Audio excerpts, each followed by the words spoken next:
BC రిజర్వేషన్ల సాధన కోసం చేపట్టే ఉద్యమానికి వరంగల్ వేదిక అవుతుందని ఓబీసీ చైర్మన్ సుందర్ రాజా యాదవ్ తెలిపారు. ప్రభుత్వానికి బీసీలపై చిత్తశుద్ధి లేదన్నారు. అందుకే న్యాయ పోరాటంలో విఫలమైందని ఆరోపించారు. బీసీలలోని అన్ని వర్గాలు చైతన్యవంతంగా ఉన్నాయని తెలిపారు. హక్కులను కాపాడుకోవడం కోసం ఉద్యమ బాట పట్టడానికి బీసీలు సిద్ధంగా ఉన్నారని ఆయన తెలిపారు. ప్రభుత్వాలు రాజకీయ పార్టీలు దిగివచ్చి 42% రిజర్వేషన్ కల్పించాల్సిందేనని డిమాండ్ చేశారు. దీనిపై మరింత సమాచారం మా వరంగల్ ప్రతినిధి ప్రశాంత్ అందిస్తారు.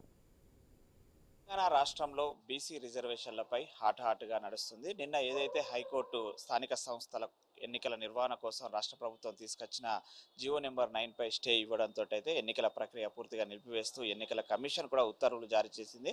దీనిపైన బీసీ సంఘాలు అయితే బగ్గుమంటున్నాయి. రాష్ట్ర ప్రభుత్వం ఏదైతే గతంలో కామారెడ్డి డిక్లరేషన్ ప్రకారము 42% ఇచ్చి తీరాల్సిందే, అప్పటి వరకు కూడా మా ఉద్యమాలు ఆగాయంటూ కూడా ఆందోళన బాట పడుతున్నారు. ఉమ్మడి వరంగల్కి సంబంధించి ఓబీసీ చైర్మన్ ఉన్నారు, వారితో మాట్లాడే ప్రయత్నం చేద్దామని. చెప్పండి, ఎలా చూస్తున్నారు? నిన్న హైకోర్టు స్టే ఇవ్వడం కావచ్చు, రాష్ట్ర ప్రభుత్వం ఆ బీసీలకు 42% ఇస్తామని చెప్పి అవలంబిస్తున్న ప్రక్రియను ఏ విధంగా చూస్తున్నారు?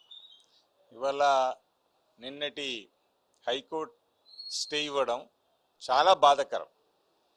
అంటే స్వతంత్రం వచ్చి 78 ఏళ్ళైనా బీసీలకు కాస్తా కూస్తో రాజకీయంలో లోకల్ బాడీస్లో అవకాశం వస్తుంది అనుకున్న బీసీలకు అంటే ఒక సైడు మీరు ఓకే బిల్లు పాస్ చేసినాం, అంతా జరిగిపోయింది, నోటిఫికేషన్ ఇచ్చినాం, 42%తో ఎన్నికలకు అనౌన్స్మెంట్ చేసినాక కొంతమంది వ్యక్తులు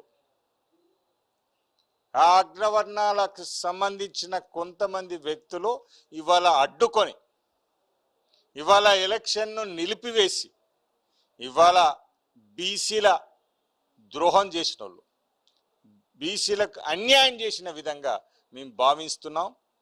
ఇవాళ బీసీలందరం ఐక్యమై ఆనాడు తెలంగాణ ఉద్యమం ఎట్లయితే తారాస్థాయికి తీసుకొచ్చినామో ఇవాళ బీసీ కులాలన్నీ, విద్యార్థులందరూ, మా మహిళలు ఇవాళ రోడ్డెక్కబోతున్నారు. మాకు రావాల్సిన వాటాకు మేము తీసుకుంటానంటే ఇవాళ మీరు అడ్డుపడుతున్నారు. మీకేం లొల్లి ఇక్కడ? ఇవాళ ప్రజాస్వామ్య రాజ్యంలో ప్రతి ఒక్కరికి రాజ్యాధికార అవకాశాలు ఉండాలి.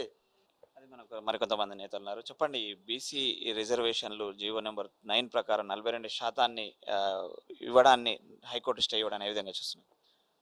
హైకోర్టులో స్టే ఇవ్వడం అనేటువంటిది అందరూ ఎక్స్పెక్ట్ చేసింది. అది అంటే ఇక్కడ తెలంగాణ రాష్ట్రంలో కాంగ్రెస్ పార్టీ ఎన్నికల మేనిఫెస్టోలో 42% అని చెప్పడం జరిగింది, తీర్మానం కూడా చేయడం జరిగింది. అన్ని పార్టీలు కూడా ఆమోదం చేసినాయి. ఆమోదం చేసిన తర్వాత గవర్నమెంట్ యొక్క చిత్తశుద్ధిని ఇక్కడ శంకించవలసినటువంటి అవసరం ఉంది. ఎందుకొరకంటే గవర్నమెంట్ తీసుకున్నటువంటి నిర్ణయానికి ఆ గవర్నమెంట్ను లీడ్ చేసేటువంటి వాళ్ళు అంటే ఆధిపత్య కులాలు, వాళ్ళల్లో కొందరు కోర్టును ఆశ్రయించడం జరిగింది.